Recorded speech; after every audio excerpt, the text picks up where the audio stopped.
Hello students, let's see this question.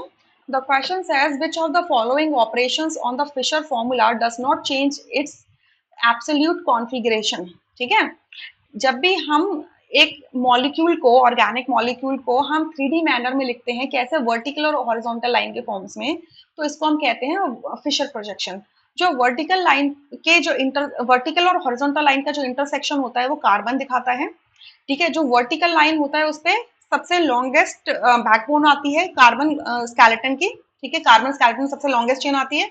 और जो vertical line पे जो सब्सटीट्यूएंट्स लगे रहते हैं वो बिलो द प्लेन होते हैं और हॉरिजॉन्टल पे लगने वाले अबव द प्लेन होते हैं। ठीक है, सो कह रहे हैं कि एब्सोल्यूट कॉन्फ़िगरेशन चेंज नहीं होनी चाहिए, यानी कि इस कार्बन एक सर्टेन एब्सोल्यूट कॉन्फ़िगरेशन है। क्या क्या कॉन्फ़िगरेशन, इसकी क्या कॉन्फ़िगरेशन होगी एक बार निकाल के देख लेते हैं। ठीक है, इसको मिलेगी प्रायोरिटी 1, इसको मिलेगी प्रायोरिटी 2, इसको मिलेगी प्रायोरिटी 3, इसको मिलेगी priority 4 according to CIP rule. हम एटॉमिक नंबर को देखेंगे एंड पॉइंट ऑफ डिसिमिलैरिटी को देखते जाएंगे। सो हम रोटेशन चेक करेंगे 1 से 2, 2 से 3, तो क्लॉकवाइज रोटेशन है। सो हम क्या बोलेंगे, आर बोलेंगे, बट क्योंकि हाइड्रोजन जो कि लोएस्ट प्रायोरिटी का ग्रुप है ये अबव द प्लेन है, तो ये आर नहीं होगी, इसकी कॉन्फ़िगरेशन क्या होगी, एस होगी।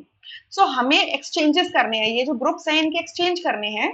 कनेक्टिविटी कार्बन से ही रखनी है बट ग्रुप्स को एक्सचेंज करना है। ठीक है, बट कॉन्फ़िगरेशन चेंज नहीं होनी चाहिए। तो कॉन्फ़िगरेशन कब चेंज नहीं होती, अगर आपने इवन एक्सचेंज किए हैं, इवन एक्सचेंज किए हैं, इवन एक्सचेंज किए हैं, सो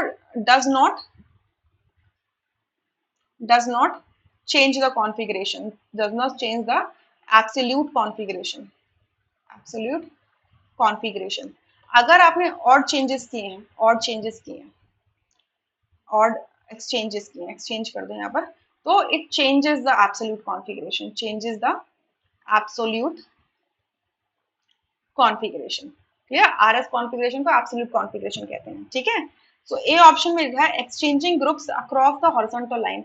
अगर हॉरिजॉन्टल लाइन के अक्रॉस आपने चेंज किया तो क्या करोगे, OH को राइट से लेफ्ट में लिख दोगे, हाइड्रोजन को लेफ्ट से राइट में लिख दोगे, तो ये एक चेंज होगा, इवन चेंज कहलाएगा, सॉरी ऑड चेंज कहलाएगा। सिर्फ आपने एक ही एक्सचेंज किया है, लेफ्ट को राइट में, राइट को लेफ्ट में कर दिया। ठीक है, तो यहाँ पर क्या होगा, कॉन्फ़िगरेशन चेंज हो जाएगी। सो ये ऑप्शन क्या होगा, फॉल्स हो जाएगा। ठीक है, बी में कह रहे हैं exchanging groups across the vertical line. अगर वर्टिकल लाइन के ग्रुप्स भी अगर मैंने किया तो वो भी क्या कहलाएगा, सिर्फ एक एक्सचेंज कहलाएगा। ठीक है, अप को डाउन, डाउन को अप कर दिया, तो वो भी क्या कहलाएगा, ऑड एक्सचेंज कराएगा कहलाएगा। सो ऑड एक्सचेंज में एब्सोल्यूट कॉन्फ़िगरेशन चेंज हो जाती है, तो बी ऑप्शन नहीं हो सकता। डी में लिखा हुआ है exchanging groups across the horizontal bond.